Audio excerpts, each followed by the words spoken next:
the water management, disaster management, and combined it with sustainable management courses. So I have worked very hard in envisioning and creating new structures, new courses which are experiential. All my management students have been placed everywhere. They have internships from corporates overseas, and I have currently students from 31 countries studying here. So there's a cultural confluence that's happening here, and they all live and study together with us. So it's a huge family that I'm creating, and more love to all of us, more sustainability goals. I won't say more, but thank you very much, Shendeji, for giving us this platform. I hope Nalanda is in future needs to be emulated, and I hope that is taken forward from this platform. Thank you. Thank you to all of you. I think thank you for your time. I know you have been catching up one event from the another one, but the excellent overview, and it can make a good case study to start with for other university campuses, how it can be done, and calling it an ancient university probably is not the right point to do it. It is a really a sustainable university based on our ancient knowledge. I think that could be the way to describe it. I would call it a very intelligent plan, very significant activities, and now the magnificent impact of it that we have been seeing.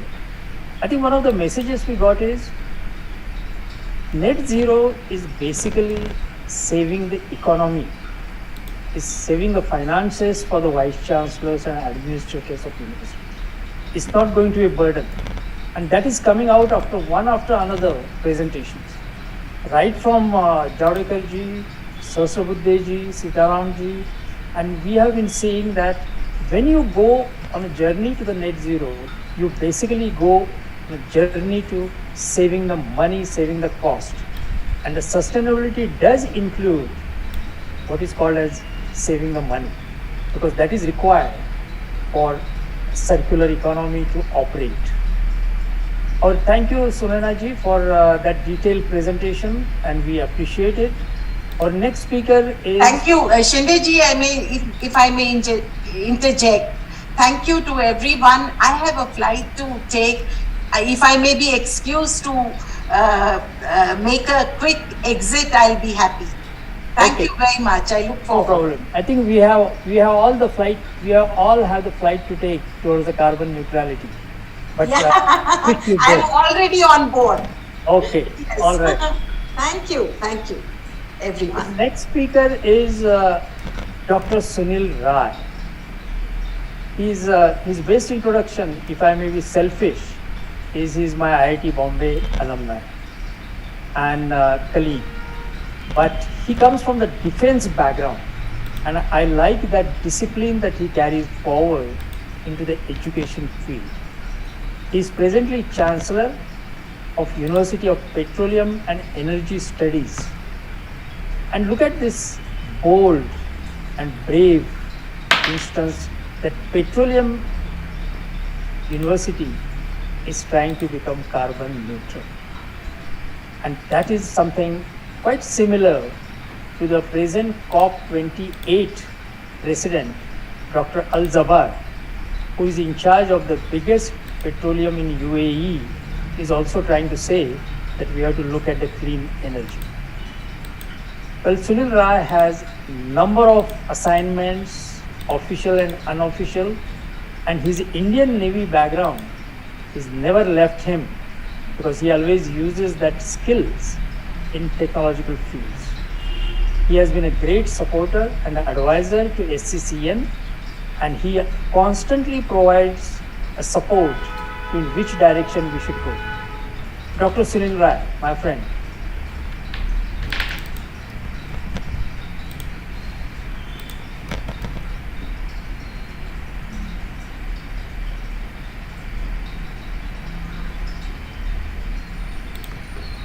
Dr. Sunil Rai, you're there?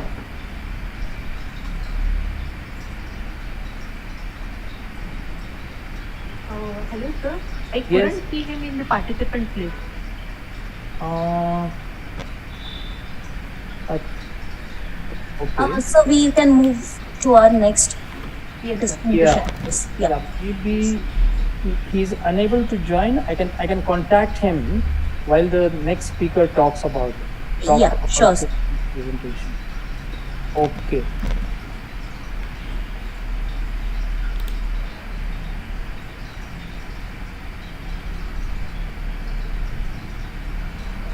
So our next speaker is Dr. Mangesh Karar, who was unable to participate due to the last minute personal emergency.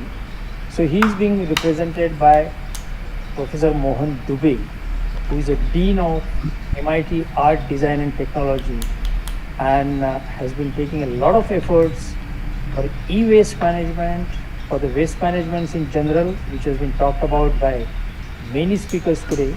So I give the floor to Professor Mohit Dubey. Thank you, Rajan Shandeji. Namaskar to everyone. On behalf of MIT Art, Design and Technology University, I feel privileged and honored to represent our leader, Executive President, and Vice Chancellor of MIT Art, Design and Technology University, Dr. Mangesh Kararji.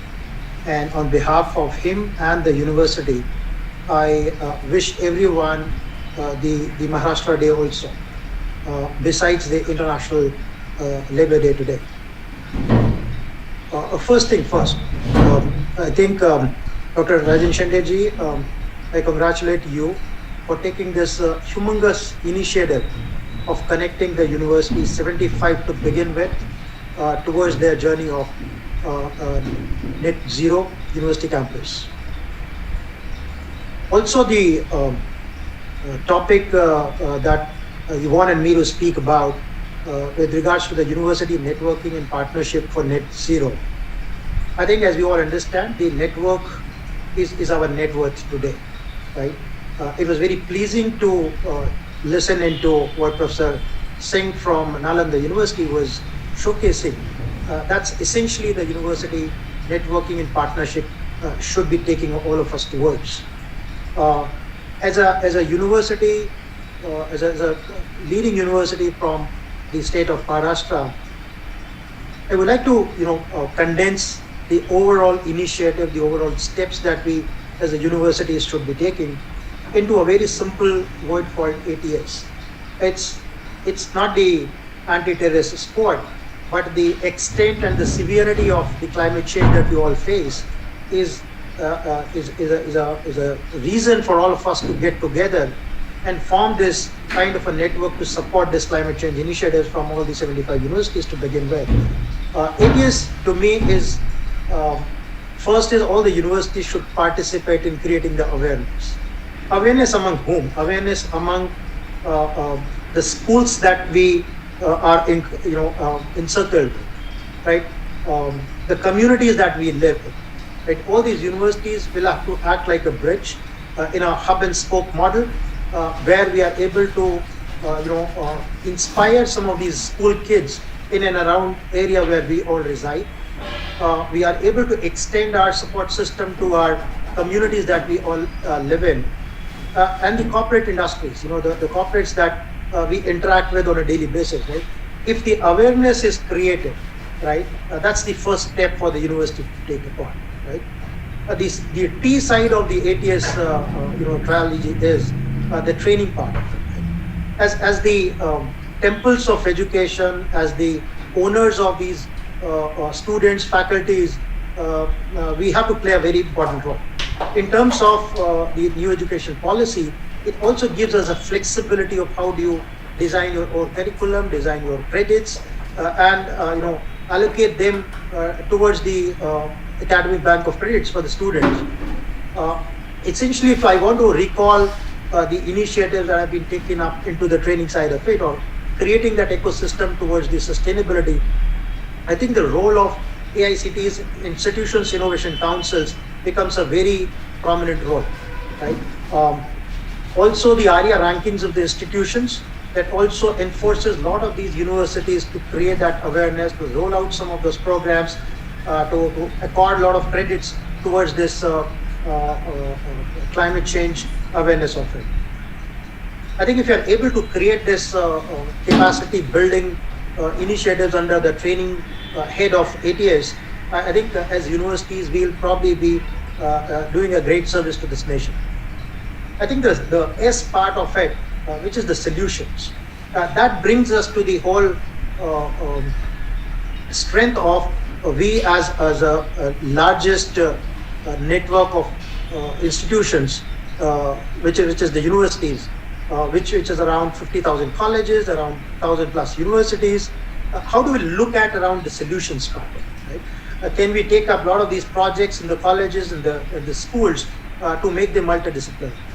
Can we create some solution mindset in the minds of these young students, faculties who are working in their research projects, and convert those projects into the products that are going to solve a lot of these things, right? And as I also represent the Niti Aayog's Atal Innovation Mission's Atal Incubation Center, I think there was a reference from the ASAD chairman about a few days back about the climate clocks that were being maintained, right? As an outcome of that exercise, those climate clocks are going to be positioned in the Atal Tinkering Labs, right? Around 560 tinkering labs across the country. I think there's a visible intervention in terms of inspiration that people have to take from these kind of small initiatives right at the school level itself. With regards to the solutioning, we, as the Honorable Minister was mentioning, that while we are, an integral part of the overall landscape, we are not really the problem creators, right? But when we look at Indian ecosystem as the third largest startup ecosystem, it gives me an immense pride to share that we'll probably be on the side of solution providers to the world, right? Under the Startup 20 engagements, while we try to set up these rules for these 29 nations, we also needs to take up this sustainability initiative where we can invite all the other members of the G20 nations and the 9 other members that are invited to the Startup 20. Can we look at the solutioning part of it? How can we create the cross-border transactions of solving the problems from one nation to the other nation? So we also need to look at, can we actionize some of these things? And as many of you know, that our leader, Dr. Mangesh Karad, is a man of action, right? So while we look at these initiatives in bits and pieces, the action from this MIT Art Design Technology University could be a request that if we are able to create these ATS squads, right, which will take upon these initiatives in the bucket of awareness, the training, and the solutions part of it, we'll probably be able to do a lot of these initiatives to cover all the aspects of ATS. Under the new education policy, if you look at the roles of the universities, which is going to be pretty multifold in terms of how do you look at the research side of it, how do you look at the innovation side of it, and how do you convert all of that research and innovation into the entrepreneurial activities in the form of ventures, right? As a leading university which aims to create a culture of innovation and entrepreneurship, I'm very proud to share that we have taken this initiative which is called KRIA. KRIA is for Center for Research, Innovation and Entrepreneurship for Young Aspirants, right? And this whole initiative of KRIA is aimed towards awareness, helping through these training programs, creating these sustainable solutions, and thereby creating these high net worth solutions in the form of startups, which will probably solve the solution, solve the problems, not for just this 1.4 billion people of this country, but we aspire to take these solutions to the globe through these platforms like the Space Center Foundation, through Niti Aayog's Startup 20 initiative, and so on and so forth. So with that pride and a representation of our leader, I would like to once again express a huge thank you, Dr. Shende, for having us part of this global network. But let me also assure you that as one of the leading multidisciplinary university from the state of Maharashtra, I think we have also a significant role where we want to look at the global challenges, the global problems, and some of the best practice that resides in these various different countries. But as a nation, and more specifically as a city of Pune, I think the effort or the initiative that the university wants to take upon, and working relentlessly in the direction is that the solutions would be local. While we look at the global best practices, while we look at the global challenges, the learnings are global, but the solutions have to be customized in such a fashion that the pockets that we try to solve are very local in nature. If our small villages, if our small clusters, if our small universities can play a humongous role, can establish some credentials, can be an examples for others to look at, I think we can definitely connect the dots, as mentioned by Professor Sastri Budre, when we say that we start with these 75 such centers, but we kind of become the nodal centers for these next 750. Right, those next 750 in the next 3 years can probably take upon that relationship, where they can add next 1,000 connected to them. So this whole journey that we are starting today from 75 centers goes on to 750, and then from 750 to 7,500 in next 3 to 5 years. I think we'll probably have our own set targets, while the institutions, while the universities are engaged into creating something called institutional development plans for next 3 to 5 years. I think it is also an appropriate time for all the universities to look at as the plan for carbon neutrality in let's say next 3 to 5 years. And with those targets for these individual universities, I think when we start interacting with each other, when we start interacting with going to these various universities, learning from these best practices across the nation, like the Nalanda University and some others, I think it'll probably set the tone for us to take this humongous challenge of net neutrality, way before then, as been clarion call by our Honorable Prime Minister to become net zero by 2070, to probably be able to achieve if we are able to channelize this humongous energy of the universities to begin with. So once again, thank you Rajan Shinde ji for having us.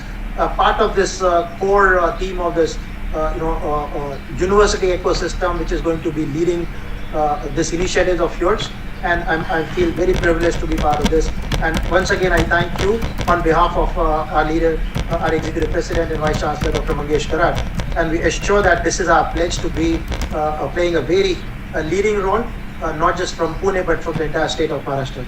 Once again, I wish all of you the International Labor's Day and wishes from the Maharashtra Day from MITR Design Technology University. Thank you very much, Mohit Dubey ji. And please convey our thanks to Dr. Mangesh Karat. I know he had a very, very urgent emergency that has come up. But I think I must say that the MIT campus in Loni Tagore near Pune has progressed a lot in terms of reducing its emissions.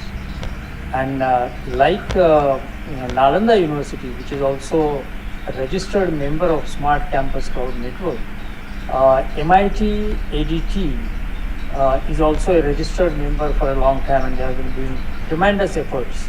Our initial assessment shows that campus has reduced its emissions for nearly 50 to 60%. We are going to assess it at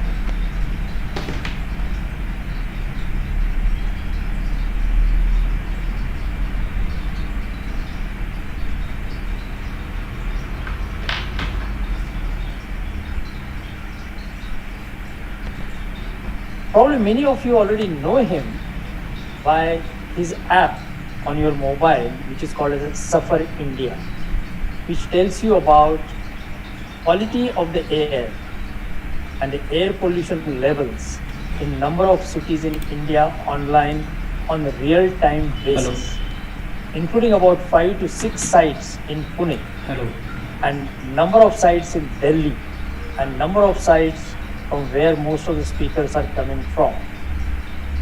And he is going to speak today on the linkage of the suffer, the air quality, indoor and outdoor, and how it is related to the Smart Campus University. He is a Ashutosh Mukherjee Chair of Professor, and then he has also won Bhatnagar Award, Shanti Swarup Bhatnagar Award, which is given to one of the outstanding scientists who has done original work in his field. May I invite Professor Dr. Gufran Beg to make a presentation? Thank you very much, Sanjay ji. Honorable Javadekar ji, Honorable Shastri ji, all dignitaries, vice chancellors, and all Buddhijeevis who are present in this good afternoon to all. This is, I am really privileged that this is a unique forum which is combining education, science, and the society through outreach program. And that is what our nation needs now, because our nation is advancing in almost all the direction, whether it is education, whether it is science, whether it is societal issues. But then outreach and sending it or reaching it to the masses, that is what something which is missing, and I think this is one of the best and unique forum where we can address all those things, which is a smart campus cloud network. Now coming to the subject area that I will be speaking on, climate change and air pollution, is many of you know that air pollution is the gravest social and environmental problem which humanity is facing these days. Basically, the climate change and air pollution is a single biggest health threat facing humanity and unfolding the crisis. Now, the point here is that why I say so, because it is the air pollution. Normally, many of us, many of the international community started telling is a short-term climate change, because that is something which is creating a problem, which is giving you the feel of the kind of anthropogenic activities we are doing right away. Health issues, many other things, and all those things are. It is not only taking a toll on our health, but now number of research paper recently coming up, which is giving you the hard time even in mental health. So this is becoming a real problem: depression, mental health, and all. Coming to this particular, but the major issue here is there are 2-3 things which we need to be very important. Firstly, we should not make our own society to too much of a panic, because recently during the COVID time, when we have all the emissions shut down, we came to know there is a baseline emission. Our country, internationally, we are having a lot of standards which may be bigger or which may be very stringent, like, PM 2.5 is a 5 microgram per meter cube is the kind of a thing. Beyond that it goes, then it is dangerous. But in India, we found out that when all the emissions and everything was zero, our baseline level was 25 to 30. So if 30, 35 it is there, our body is immune to that particular thing. That is something which is the word of caution, that we as a community in India, our body, our lifestyle is immune to a particular level. But certainly things are getting beyond that particular level. Now, the point here is that everything, whether it is a climate change, whether it is a air pollution, where anything which is all coming from a common source, and those sources are nothing but what we are doing is a fossil fuel emission, biofuel emissions, and our biggest issue, which is in a rural India, is our population about 60 to 70% still live in the villages. And still majority of them are using the wood, coal, and then all those things, which give rise to huge amount of pollution and emissions, which is creating issues. So now there are many things if we spread the knowledge in indoor or outdoor, but how do we do that? If you go to many places, people are not aware about the terminology called as a climate change or air pollution. But this is something which we need to be done from the young students, and where such kind of a network is coming to a handy, and that is where we all need. So our country, our people are very intelligent enough. We are very understanding. The point here is that you need to spread the knowledge, spread the awareness, tell them what is good, what is bad for them, And that is what it should be. Now the monsoon is coming. Because of the climate change, there are a number of natural threats are coming also. For example, we say that we have already entered from La Nina to El Nino. And normally El Nino word is connected with deficitous monsoon. Although it is an initial stage, it is not set up La Nina fully. We do not have a much of a threat. That is why our Met agency has predicted a normal monsoon. But always our economy, our agriculture, our life is so much dependent on the rainfall that we need to really worry about it. That was the reason, that is something which we need to see. What recently we faced the heat waves. The North India is raining in the summer profusely, whereas the West and South India, which used to be having pre-monsoon rains, they are heating up like anything. Bangalore, which used to be air-conditioned city, months together, there is a temperature high. People are telling that it is a unique, which has never happened before. So these are the threats: extreme heat stress, extreme winter stress. All those are health threat. All these are threatening. And these are an early sign of climate change. And once climate change is happening through the heating up, through many things, it is going to create a air pollution problem even much more serious. And that is the reason that we need to create awareness that how the sources, we need to take our country with economic development as well as health of the citizens together, hands in hand. So, and we have a solutions for that.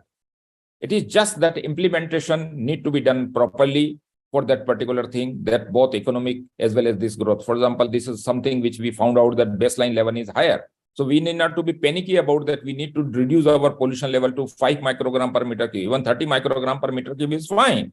We don't, like, there are a lot of pressure with the people, if to the government, that reduce, because WHO has come up with so stringent PM 2.5 measurement. But then we have shown this thing, we have shown to the Niti Aayog and sent that report, policy brief from NIAS, which says that no, it is not that kind of thing. Our immune system is high. These are the things which we need to do, which are now last but not the least. I would like to tell that to treat a patient, you need to first diagnose the patient. What is the disease of that? You need to measure the parameters which you think that it is a threat to your life. And that is one of those important things, that air quality is one of those where still we do not have a forecasting, so that, you know, we can have a kind of a pre-planned thing. We can have a, we can save those people who are suffering from asthma or something. If they come to know 3 days in advance, they can prepare themselves. There are several children of our, they don't go with the kit of the, you know, that asthma kit to the schools. But if they know 3 days in advance, they can take, and then they can save their emergency admissions and all. And the one of the most important state from where the monsoon emerges, the very first onset monsoon, have a southwest monsoon, what we call, where every lot of meteorological phenomena, lot of climatological phenomena starts, which is Kerala. So far, since it is near to the coast, air quality is relatively better. But there is no, time is not very far where our monsoon related convective system, air quality. So we should develop in a state like, from there, we should start developing like a forecasting system. Many other things are there. For example, Pune is blessed with SAFAR air quality forecasting system. Mumbai is blessed. I used to be in Institute of Tropical Meteorology and Ministry of Sciences in Pune. So these are the two Maharashtra cities of Maharashtra, whereas it is existing in the 4 cities, Delhi, Mumbai, Pune, and Ahmedabad, where Maharashtra is occupying 2 cities. But then we need to spread this message. And you should know, so the air ape, which Professor Shindeji has already told, SAFAR air, please look into that. Try to understand. It is not that you need to look for the air quality, but there are many other information in a very crisp form with 4 different languages, including Marathi language, where you can understand the health impact of air quality in your area. You can say what precautions and different people who are healthy, who are suffering from the problem, children, elderly, young, take on that. So I think now we are entering into the extreme environmental and climatic and the problems, social problems. We need to deal with that, and we are determined we should do it. And smart cloud network is one of those backbone which I have mentioned, and I am completing my talk with the say it is a unique platform which combines education, science, and society. We are there to inculcate the technology, creating an awareness. With this pledge, I close my talk. Thank you very much once again in a patience listening. Thank you. Thank you, Dr. Gufran. I think that was a wonderful talk in terms of how the awareness can spread through digitalization. I think the air quality we used to see only in the newspapers about another city. But today, sitting at home on a mobile, you can see those air qualities and get aware of what action needs to be taken. And remember, SUFFER is not only creating awareness of numbers, it also tells us what precautions need to be taken. And Dr. Gufran's contribution is to have a first well-integrated air quality monitoring station in the university campus in Pune at MIT WPU. And that air quality monitoring index and station is providing the information on app. You can see it yourself. And that connection between the whatever the data generated to the SUFFER app, that protocol has been developed by the students of the university. So earlier speakers, particularly Dr. T. Sitaram, has informed that research and development should be the part of our SCCN or part of our net zero that has been achieved as far as the air quality is concerned, because students have researched and done it.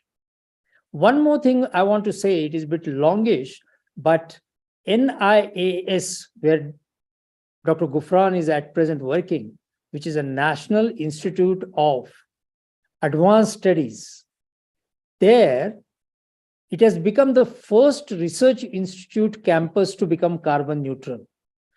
They have started working towards it. They have become a member of SCCN. So in fact, we are going to have a separate launch for the all research institute campus to become carbon neutral. So we are going beyond universities and catching up more than 40 CSIR campuses, as well as IISc and NIAS. Thank you, Dr. Gufran. Thank you very much. Our next speaker is Dr. Shashank Shah, and he is from Niti Aayog. We are blessed with someone coming from Niti Aayog, because that gives us a policy support, and that gives us a policy suggestion and the recommendation. Dr. Shashank is very budding and young enthusiast and belongs to the communication department of Niti Aayog. It's the right department to listen to him at today. He has done his education in number of communication studies, as well as he is now a very rising star in Niti Aayog. Shashank, floor is yours. Thank you, Shendeji, and to your institution for inviting me to share my thoughts. I'd just like to add that communication is an additional charge. I primarily look at higher education at Niti Aayog, and my PhD has been in the area of social systems engineering for multi-stakeholder value creation. So that provides me a very good opportunity to connect the diverse dots that have been highlighted by the very eminent speakers today who have preceded me in today's session. I'd like to share a particular context with respect to environment and climate, and then connect it with a mindset change and the role of education that can facilitate that. I think we all agree in the conversation today that climate change has moved on from conjecture to certainty. It is no longer a conjecture. For disbelievers in the impact of climate change, the last 2 to 3 years have been quite an eye-opener. Forest fires in Amazon, Australia, and Siberia have killed nearly 100 crore animals. Unprecedented floods in Europe have left thousands homeless. And record heat waves in North America affected millions of citizens in that part of the world. Closer home, Amphan, the costliest cyclone ever recorded in South Asia, cost us about 1 lakh crore rupees. So no continent has been spared. While these figures may look macro and big, let us look at something micro and very close to what we do on a daily basis. Just one figure conveys the kind of challenges that would emerge from our own consumption patterns. A rough calculation indicates that we will have 8,000 crore cell phones as e-waste by the year 2100 from just 3 countries, USA, India, and China. That is, if each citizen from these 3 countries changes her phone once in 3 years. If we can extrapolate that to all the nearly 200 countries across the globe and the introduced list of gadgets that we all use, the impact of our personal consumption patterns on climate and the planet at large is mind-boggling. It is often said that we would need 4 Earths if everyone consumed like an American, and 5.4 Earths if everyone consumed like an Emirati. More than 2.5% of these Earths would be needed just to absorb carbon dioxide. So this is the socio-economic environmental ecosystem in which we are operating. This is not the future. This is verily the present. In this context, mentioning the SDGs is of vital importance. In the year 2015, United Nations launched the SDGs program to effectively address the stark social, economical, and ecological inequities affecting people across levels of the economic pyramid. The 17 Sustainable Development Goals, or global goals as they are called, cover 4 broad areas. Goals 1 to 6 cover social areas, goals 7 to 11 cover economic areas, goals 12 to 15 cover environmental areas, and goals 16 and 17 cover partnership areas. The 169 targets covered under these 17 goals, if achieved in letter and spirit, carry unprecedented potential for changing the existing socio-economic, political, and cultural conditions in society for creating an equitable world. The uniqueness of the SDGs as compared to the MDGs, the Millennium Development Goals that preceded them, is that they recognize that ending poverty and other deprivations must go hand in hand with strategies that improve health and education, reduce inequality, and spur economic growth, all while tackling climate change and working to preserve our oceans and forests. However, working in SDGs in isolation or as an add-on will not provide us with lasting solutions, as a biased mindset would again influence macro decision making. So what is this new approach that I am referring to? I think we need to evolve from the zero-sum approach to inclusive decision making.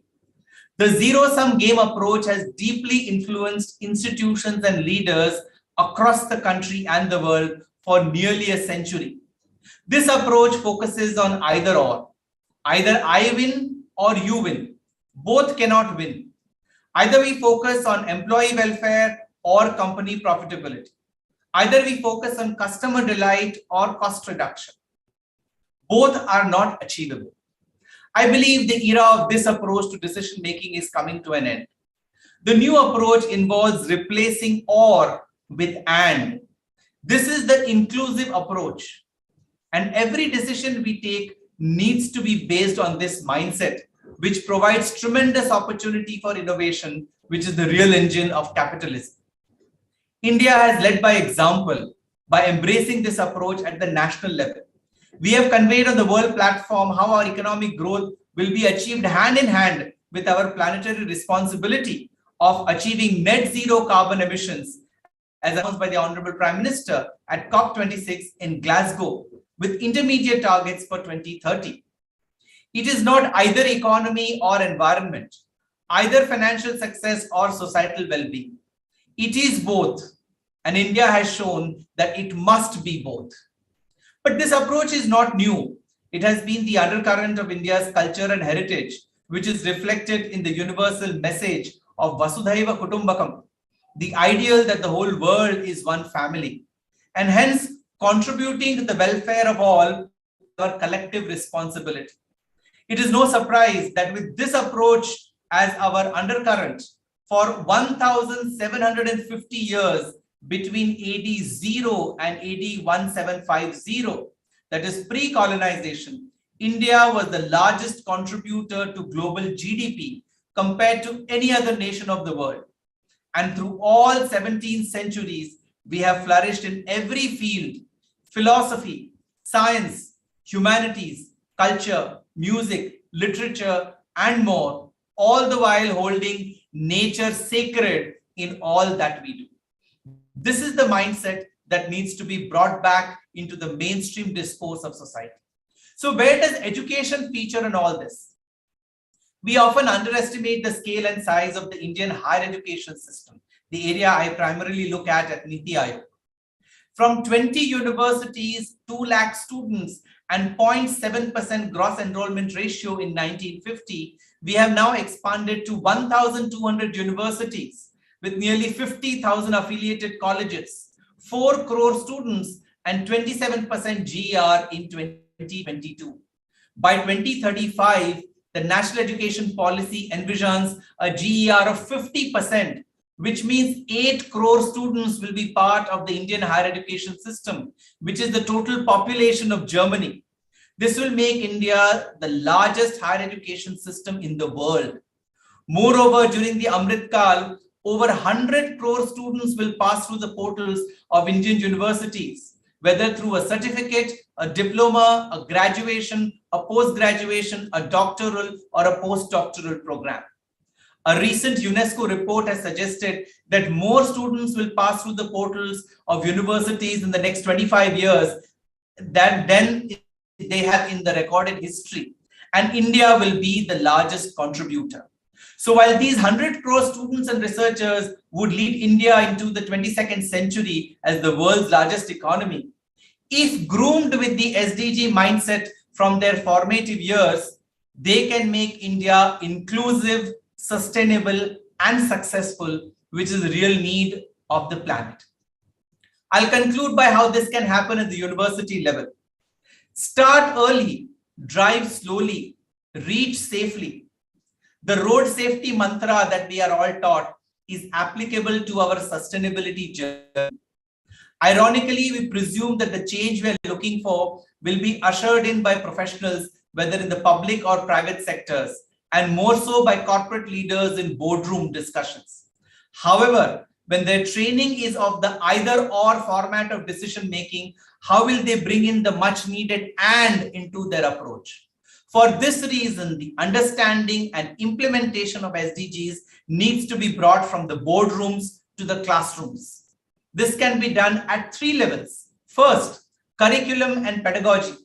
There is a phenomenal opportunity to modify the teaching learning process such that subjects are taught using the lens of SDGs.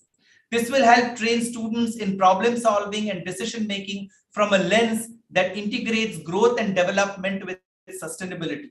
Currently, most SDG connected subjects are taught as electives and specialized subjects. While this is a good first step, there is a need to integrate the SDG mindset across curriculum and pedagogy. The approach of holistic and multidisciplinary education as envisaged in NEP 2020 also encourages this in a big way. Second, research on implementation of SDGs. Integrating SDGs with higher education can manifest in research projects that are focused on providing solutions to the 169 targets identified across the 17 SDGs. So the expert faculty and researchers can work towards outcomes-driven research that can provide solutions to challenges faced at the local, regional, and national levels. The university research system provides a fertile ground for innovation and creating impact at scale. Can students, scholar, and faculty research be aligned with SDG priorities? Can this research be encouraged for its commercial potential through startups that not only lead to products, services, and platforms that are sustainable and benign, but also create green livelihoods? According to a Harvard study over a 20-year period, academic tech transfer in USA contributed to $1.3 trillion to industry output and $590 billion to the GDP while creating 4.3 million jobs. Around half a decade ago, US industry funding to R&D in universities was $4.2 billion. For achieving success in this research area at universities, industry, academia, and government collaboration will play a vital role. The third and last part under the university role I would like to cover is on green campuses. A lot has been discussed, but I would like to provide some macro ideas and conclude with that. Given the expansion of the Indian higher education system to accommodate an additional 4 crore students in a dozen years, which is twice the number we have over the last 75 years, there will be a need for greenfield and brownfield infrastructure projects. Some estimates suggest that within a decade, India would need an additional 1,500 universities and several thousands of colleges. This is more than the number of universities constructed in the last 75 years. It is hence vital that all infrastructure, academic and housing, research and sports should be through green construction methods and be powered by green sources of energy.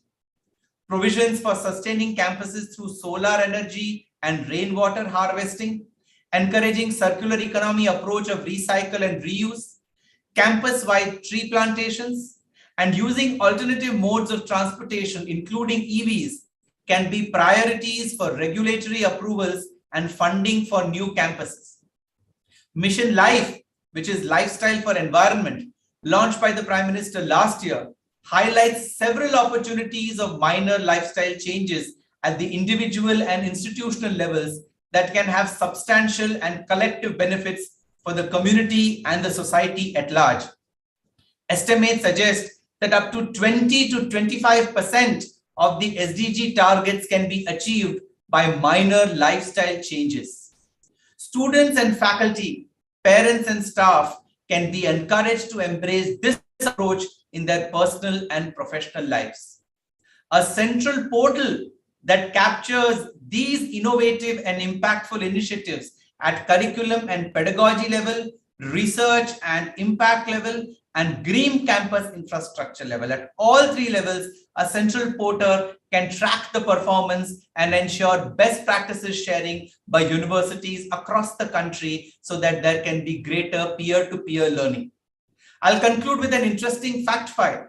A recent Financial Times report indicates that £1 spent by the University of Cambridge created an impact of £11 on the economy of United Kingdom.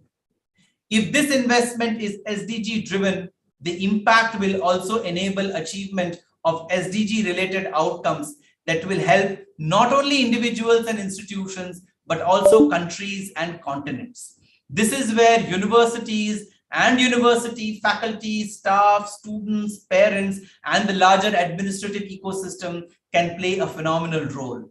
In this context, the U75 initiative and the Smart Campus Cloud Network is a much needed step in the right direction.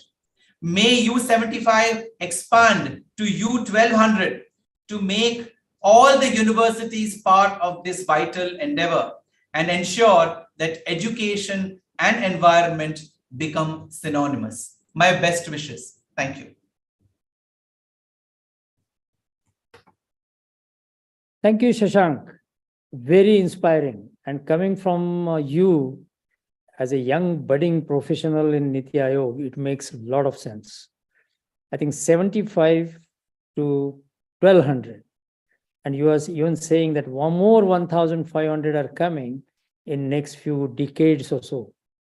So challenge is great, but you have laid out an excellent map. And it's a reassuring for all the participants, including vice chancellors and the deans, that Niti Aayog probably is thinking by taking into consideration their needs and the needs for the future and the needs for making them SDG ready, future ready, and the climate ready. We are there to work with you, Niti Aayog, and take your plans, framework, and structures back into the university campuses to make sure that we achieve what our dream is. Thank you very much, Shashank. And now our last speaker is Bhanu Nopon. Dr. Bhanu Nopon, whom I know for a long time, is from the UNESCO headquarters in Paris. He's a program manager for ICT and the sciences and open access for scientific research. We have been talking about digitalization throughout our discourse here today. And he's the one who is a proponent that ICT can be utilized for developing a partnerships and open access. He's also working on open data and artificial intelligence linkages and how to increase access to scientific data and information so that the global challenges like SDG and climate change can be addressed well. He is visiting professor and regularly teaches courses. One of his recent visits was Indian Institute of Science, Bangalore. And he's also an expert in knowledge management, multi-criteria decision-making. And he started in UNESCO with water resource management and disaster risk reduction at some of the even universities. Dr. Bhanu, you are going to now not only talk about your work, but mainly to conclude, because you know the Smart Campus Cloud Network very well. You are the supporter of it right from the beginning and spreading it not only within India, but in South Asia. So we are looking for you to see what kind of messages that we are going to get from all these interventions and the attainment of our goal in this particular movement. Dr. Bhanu, go ahead. Thank you very much, Raj. Excellencies, Recording Honorable stopped. Vice Chancellor, dignitaries, and my good friend, Dr. Sanjay. Recording in progress. It's always a pleasure to come back and start talking about Smart Campus Cloud Network. I remember a long time ago when you visited the headquarters in Paris, and I think the whole idea of Smart Campus Cloud Network originated over a cup of coffee. So from that cup of coffee till now, I think we have spread ourselves across in different continents around the world, and it's indeed a humbling experience for me for being invited to this event today. It's a great opportunity to share my thoughts today, but thanks, Raj, for also entrusting me to summarize the sense of what previous speakers before me have shared about what role can colleges and campuses play to achieve the noble goal of net zero. As most of the speakers highlighted, it is now a common knowledge that one of the most urgent problems that our world is currently facing is climate change. And climate change has a bearing on all SDGs, which all of you repeated at times. In order to find a solution to this problem, we need to enhance the role of young people and make the universities where they study responsible in leading by example. In this context, a strong commitment such as that demonstrated by the leadership in India, access to quality education that values the sanctity of environment, something that Dr. Sahasrabudhe highlighted, and access to new technology that many of the eminent speakers spoke about, and access to climate data about environment are all of absolute importance. Interesting parallels were drawn by the speakers between net zero and openness and sharing of know-how to create easy-to-flow workflows. Obviously, by reducing their carbon footprints and fostering sustainable practices, campuses can play an important role in achieving net zero emission. Just to give you a few, the takeaway points that I received, that I collected from the eminent speakers' speeches. Campuses can indeed reduce their energy consumption by retrofitting their buildings with energy efficient technologies such as LED illumination, smart thermostat, efficient HVAC systems, and so forth. Because India is in tropical country, I think we try to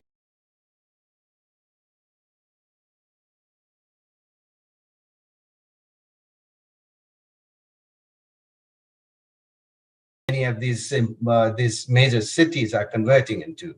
Using solar panel, I'm not too sure what is the extent that solar panels are being utilized by the universities. Wind turbine and geothermal systems, campus can indeed generate their own renewable energy resources. Additionally, they can also purchase renewable energy credits to mitigate their energy consumption. I think this is something I thought SCCN could start. They have already started to offset the carbon footprint of some of these energy intensive practices by offering, this credit, carbon credits. So I think that maybe somehow be extended for universities as well. Campuses can promote sustainable transportation. I've seen, I used to visit Indian Institute of Science as a young student when I visited IISc for the first time in 1987. The campus didn't even have perhaps 5 cars. These days I go the campuses the campus at IISc, I find many cars, students driving cars. So I think this is something that the campuses may encourage, such as biking, walking, and public transit. Perhaps the students may get credit of using that. Part of their scholarship could somehow be compensated by providing maybe bus passes and so forth. But I'm not too sure whether that would be possible in India or not. Campuses can indeed reduce waste, and I actually witnessed it. Professor Balram, who was the president of IISc, director of IISc, he actually commissioned the creation of one of the most efficient wastewater treatment plan. And I think that wastewater treatment plan totally designed and commissioned by Indian scientists or those professors at IISc.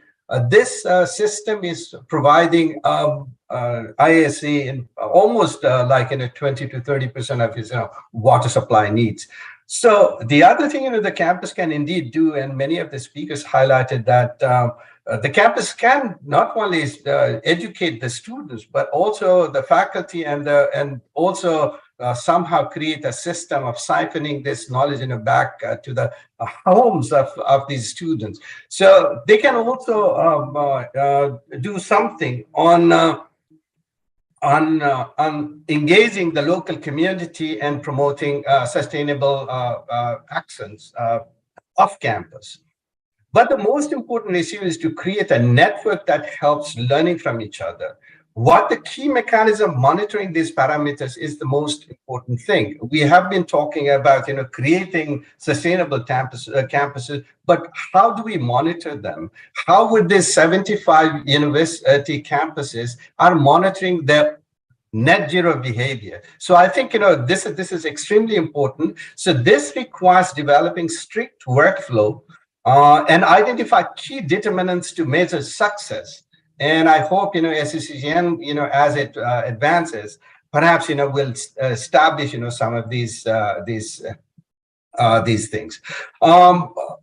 The speakers also noted that because of the research experience, scientific equipment, intellectual resources that they possess, universities are in a position that is truly unique and perfectly suited to take the leading role in encouraging openness of climate data. The 75 universities that have joined today have the potential to contribute to better informed and effective responses to the issue of climate change by making climate data widely available and advocating its use. So I think 75, and I'm in fact just taking a rough number. Even if each of these universities have about 20,000, we are in fact looking at almost 15 lakh students, and that is a critical mass that can be utilized to take the SCCN movement forward. So this campuses can indeed use their voice and platforms to advocate at the local level, national as well as in international level for climate action. The key issues is that campuses can drive innovation by devising new technologies and solutions to facilitate the transition to a net zero economy. But the question is, how can the 75 universities campaign for change? What local, national, and international levels are needed, or activities are needed for net zero and open data policies and projects? So this is something perhaps SCCN can think about coming out of a list of things that these universities can definitely do. There are also my only one solution would be everyone spoke about sustainable development goal, but primarily I thought the sustainable development goal 9, which primarily looks at innovation, and sustainable goal 16, which talks about improving access to information and committing to openness. I think these two is slightly missed out in the presentation, and perhaps it will be wonderful if SCCN makes its modus operandi inclusive like SDG 9 as well as goal 16. To conclude, universities play a vital role in fostering net zero future. Universities can make a significant contribution to the sustainability of planet through education, research, community engagement, leadership by example, and for global impact. From our side, Open Solution Program of UNESCO will continue to support this cause and continue to work with SCCN in the days to come. By SCCN, I mean by the family that SCCN, represents, and not only, SCCN as an institution. I sincerely hope that this initiative will reaches our next milestone of not 75 campuses, but will work with 75 countries and perhaps, several hundred, campuses. One of the things, which I was, in fact, when I was listening to your talk, I came across, a gentleman named Abhijit Naskar. He wrote, even in death I shall live. This is something, that he actually has written. And I found this quote, extremely important for this session. He says, and I quote, "If you actually want to tackle climate crisis, then instead of yelling at the politicians like a hysterical Karen and obstructing traffic, educate the masses on clean energy and get involved in startups working on affordable clean energy solutions." So I think this will be an excellent message to SCCN family, but also all the young people that are getting their education in this campus. So thank you so much, Rajendra, for inviting me, and then also asking me to summarize the messages of eminent speaker. Thank you. Over to you. Thank you, Banu, my friend, and it is honor to me and to all others who are listening to you to have UNESCO to summarize. I mean, it's a sort of out of box. I mean, UNESCO should have been invited in the beginning to talk about their policies and plans, but I think it is an excellent way that you summarize it for us, and I think gave the message going even beyond what was said, because I think that is so useful, that 75 universities to 75 countries. I think that should be the headline conclusion of this particular conference. Thank you, Banu, so much. So much to learn from you based on your international experience. And I cherish your association with SCCN. And I recall my days in Paris, where I spent about 2 decades and interacting with Banu on a number of issues, and now spreading the messages to the South Asia and to the whole other world. Thank you very much. We are concluding now. Sunil Rai, Chancellor of UPES Dehradun, just now called that he had a family emergency, and that's why he couldn't be the same sequence which was in our program. I'm going to check whether he is now joined, because he phoned me saying that he's going to join. And if he's Yes, able to, I'm there, Rajan. okay, Sunilji, I think you have already been introduced to the people, and we have coming to the. It is also a sort of an out of way that after summarizing, we are getting another speaker over there. But I think yes, your intervention would be important to give get some messages about your support to SCCN and what you plan to do in UPES. Sunil. Thank you very much, Dr. Rajendran. At the outset, I would like to congratulate you, SCCN, and I liked the way it was presented that we are a family, SCCN family, which is so very true. So first and foremost, my respect and congratulations to you and the SCCN family for taking this saga in front as far as sustainability is concerned. Secondly, my apologies for not being able to join, as you mentioned, that there was some domestic emergency which just kept me and I could not pull myself out and join. That said, that I would like to just place certain things on record, as I had been part of the SCCN family right from the inception, and God has blessed me that whichever university I joined, I was at MIT Group at Pune. There, of course, we were part of SCCN. Then we moved to Loni campus, and there again, SCCN, we had done some phenomenal work under the guidance of Dr. Rajendra. And then when I moved to Dehradun, to UPS, the SCCN, of course, we joined the family here also. And we are contributing in our own humble way.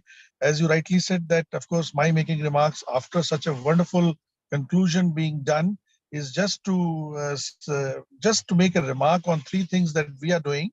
And these three things that we are doing here are just very simple. First one is creating a culture through our SCCN methods. Second one is spreading awareness. And third one is about demonstrating through projects. The first one being about the culture is, the best way about the culture is to walk the talk. And therefore, what we do at UPS, and I had been doing this at other campuses, is that we follow all the good principles of sustainability, whether it's power usage, power generation, waste management, and sustainability is a matter of not only culture, but it's a value. And that's what we do. We are actually creating also such awareness programs, both for example, very simply, we are spreading this awareness in the 13 villages that the UPS has acquired to, and the things have to happen from the grassroots. And all these villages, we are very much a part of them, and we work on several projects. Besides, we got some online programs. We do every 15 days workshops and seminars and events to spread awareness at various levels, at citizens level, at schools levels, at colleges levels, and also we work with government to spread this. So the second part is of spreading awareness, and the third part is about doing projects and affirmative action. So we are actually taking part in certain mega projects with the help of Uttarakhand government, and also we are also working with certain other outfits trying to revive the rivers in here in Uttarakhand, and so on and so forth. And all this is happening, I think, because being a member of the SCCN family, it has actually come into our blood veins, that whole aspect of net zero and sustainability being a value of life, and which is what we follow. Once again, my respect to all who have joined, my sincere thanks to Rajan to allow me to even out of the protocol to come and share my views. And I hope that next time, and as Rajendra and I, we keep remaining part of such ventures, I would be able to be part for a better and a longer duration. So I wish the SCCN all the very best, and my respect to all who had been there. Thank you very much, Dr. Rajendra. Jai Hind. Thank you, Sunilji. I can imagine that kind of emergency you had, and you still have spoken. That shows your commitment. And I'm sure, Bhanu, when you come to India, I will make sure that Sunilji meets you, so that you probably can include him in the next speech about concluding on what kind of work he's doing in India, in UPES in Dehradun. Thank you, Sunilji, for that. We are coming to the end of it. I know that we extended the time. We went on very well in the beginning. I think including Prakashji Javadekar and Anil Sasrabuddhe and Professor Sitaram. I think we were right in time, and then we started slightly slipping on it. And now we have at around 2 o'clock, 2:05 to be precise, that we are concluding this. I'm not going to take much time. I only want to say that there are a number of people watching on a Facebook and a YouTube. But not only that, we have geographically spread participants, the vice chancellors here. And I can see Dr. S.P. Singh from Guwahati. I can see Dr. Chopade from Central India. So we have Northeast, Central India. And then we, of course, have my director of Green Ter Foundation, Sandeep Narang here, who has been instrumental in streamlining the processes through the help of ASOCHAM, our partner, as well as his expertise in green buildings, the topic which was talked about by various speakers. I also have, and this is surprising for me, another SCCN member from Peru. As you know, Peru is a country in Latin America. And Nicole Bernex, who is very passionate about networking with the universities to make them learn about the issue of water. She is a part of the Global Water of United Nations, but she is also the chancellor in a university, Catholic university in Peru, and very well-known thought leader in the issue of sustainability. So she's also joined us. So we have various dignitaries here, and I feel slightly uncomfortable that we extended the time and probably tried to retain them for some reason or the other. But I would like to conclude by saying that there has been a tremendous support to what the universities would be doing under the Smart Campus Cloud Network on sustainable development goals and net zero. We will be preparing a brief report on this and spreading it to you with certain action points. And I know that all the vice chancellors who have joined here, they are ready not only to stick to the curriculum that they have, but as Dr. Sahasrabuddhe said, that we will change the curriculum to make it include and make the activities include there, so that we go beyond the classrooms and we go beyond the blackboards and go to the campus and the springboard to dive into the sustainability. So with these words, thank you very much.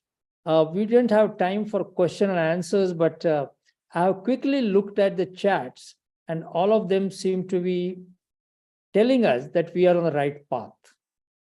I would like to close this unless there is any urgent remarks by any vice chancellors, because I think I must give the floor to them to speak in a remaining, let's say, 5 to 10 minutes, so that we can conclude this meeting. But my conclusion is already over.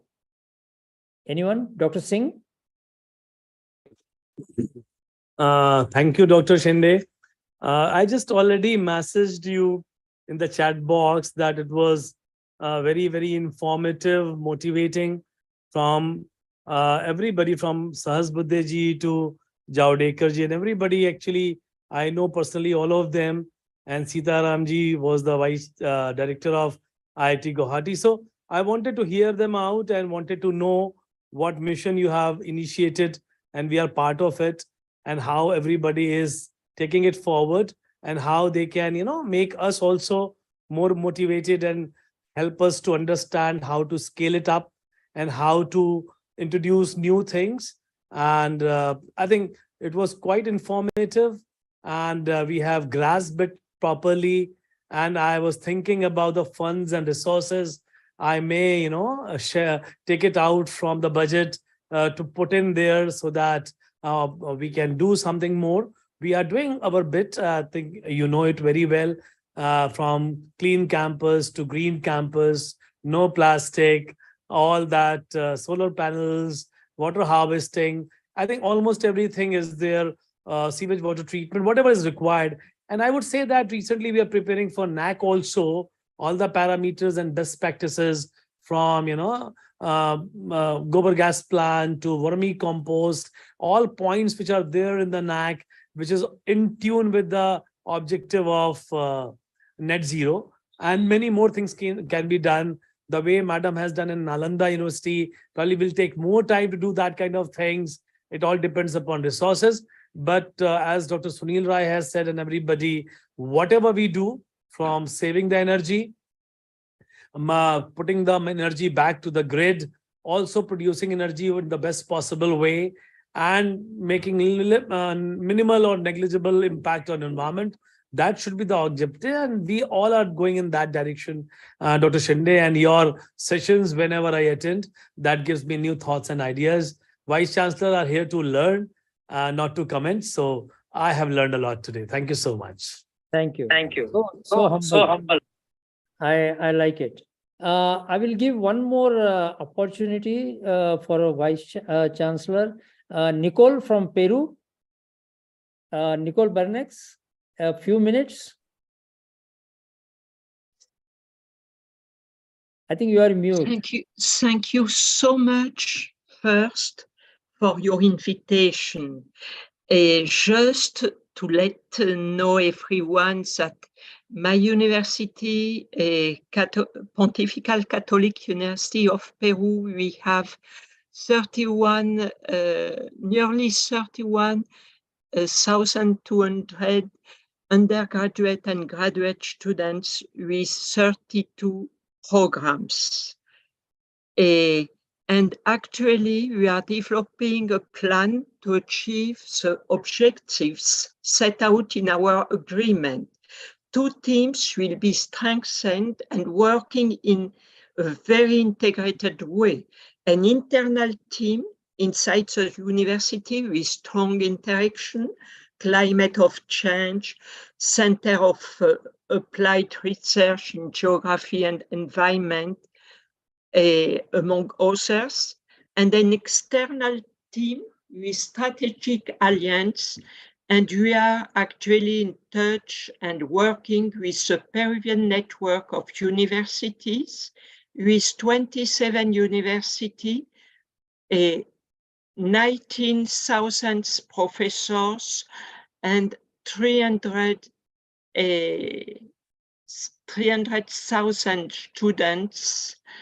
And then we planned to get more alliances, more partnership with a network of association of Amazonian universities, which include the Amazonian University of the 8 countries of the Organization of the Treaty of the Amazonian country.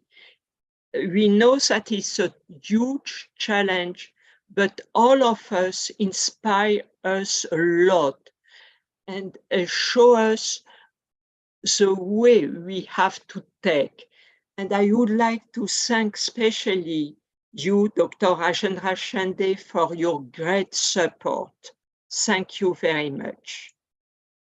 Thank you, Nicole. Thank you, Professor Nicole Bernex. I think you have been passionate on this subject. And she is one of those 75 countries that Bhanu talked about. Thank you very much. I will just give a very short time to Professor Chopde, who has been a very recent entry into SCCN. And can you just take a couple of minutes to introduce, and then I close the topic. We already extended yes, to nearly 45 minutes. Yes. Yeah. Very good afternoon to all. I'm Professor B.A. Chopade, Vice Chancellor, AKS University, Satna, Madhya Pradesh. It is at the center of the India, near Khajuraho. Very recently, we became the member, I think, of SCCN, and we have been getting a lot of guidance, I think, of Professor Rajendra Sende, and we have registered, we've taken the pledge, and we have started our work, I think, on the net zero campus, I think, of a university. And very soon, we'll be able to invite, I think, our honorable, I think, Rajendra Sendeji to my university and show him, get guidance from him, also show various activities which we have been following, I think, at our university with respect to the green campus and net zero campus. I just briefly told you. Thank you very much, sir. Namaskar. Thank you. Thank you Yeah. very much. Yeah. I received a message from Shashank that probably I did not introduce him correctly. Shashank, would you like to take a floor to just say, because I'm quite proud of Shashank's background, and probably I did not communicate it very well. As you know, Niti Aayog, where he comes from, is one of the prime bodies which makes the policies and implementable policies. So Shashank, you would like to take a floor to say, and I must apologize for not introducing you well. No, Dr. Shende, it was just to clarify, because I represent Niti Aayog, that I have the responsibility of leading higher education, and that my background of work has not been in the area of communications, because we have such esteemed members on this event who are both a part of the government and the education system. So I did not want to be misunderstood as a communications professional, but to be part of the higher education ecosystem. And given Niti Aayog's role in facilitating and providing evidence-based policy making, that kind of background helps in being able to relate to the kind of ideas that we are sharing. Where communication is more about talking what's already happening, the core sector affiliation is about providing the evidence and the research that's required in order to facilitate the process of policy design, implementation, and evaluation. So just wanted to ensure that everybody has the right kind of background, because you've put so much of effort in bringing such diverse subject experts from across India and the world. I thought that everybody should have the right perspective of the backgrounds we come from. I just wanted to clarify that. Yeah, thank you. Thank you for the opportunity. Thank you. Thank you, Shashank. And I will make sure that in our brief report, your background is well reflected, because you are part of this SCCN group now. Your background is perfect. The higher education institutes in India matter a lot in terms of achieving our dreams of being a Vishwaguru or whatever you want to say. And you are at the right place to do that. And welcome to the SCCN. I appreciate your presentation very much, and your background, and also your foresight. Thank you. Looking back and looking forward. Thank you very much. Thank you. So I would like to thank first MIT Art and Design and Technology team, who has technically managed it very well. I also would like to thank the time for all the speakers, which is extremely difficult to get them, because each one is running after one meeting to another, and also trying to find out how to get into the slot in the most effective way, and not just talking whatever they want to do that in a regular way. And we did get the benefit of their knowledge in a right way, what is needed here. So we have now 75 universities. I will be writing to them, who have expressed their wish to go ahead in preparing a roadmap, as Javadekar ji said, that the first step is to find what our emission is, and then how we start reducing it. And as we go along, the others will join. And all other speakers said that don't restrict to 75, get beyond that and reach to all of those universities and even go beyond that. I would like to thank all the speakers for their time. It was difficult. I know it. It is not easy. And particularly Bhanu, with the time difference and all that, he joined much early. And he was listening attentively right from the first speaker onwards. So Bhanu, thank you very much. And thank you to all of you. And see you probably through the reports and maybe through our regional meetings that we are planning. Thank you.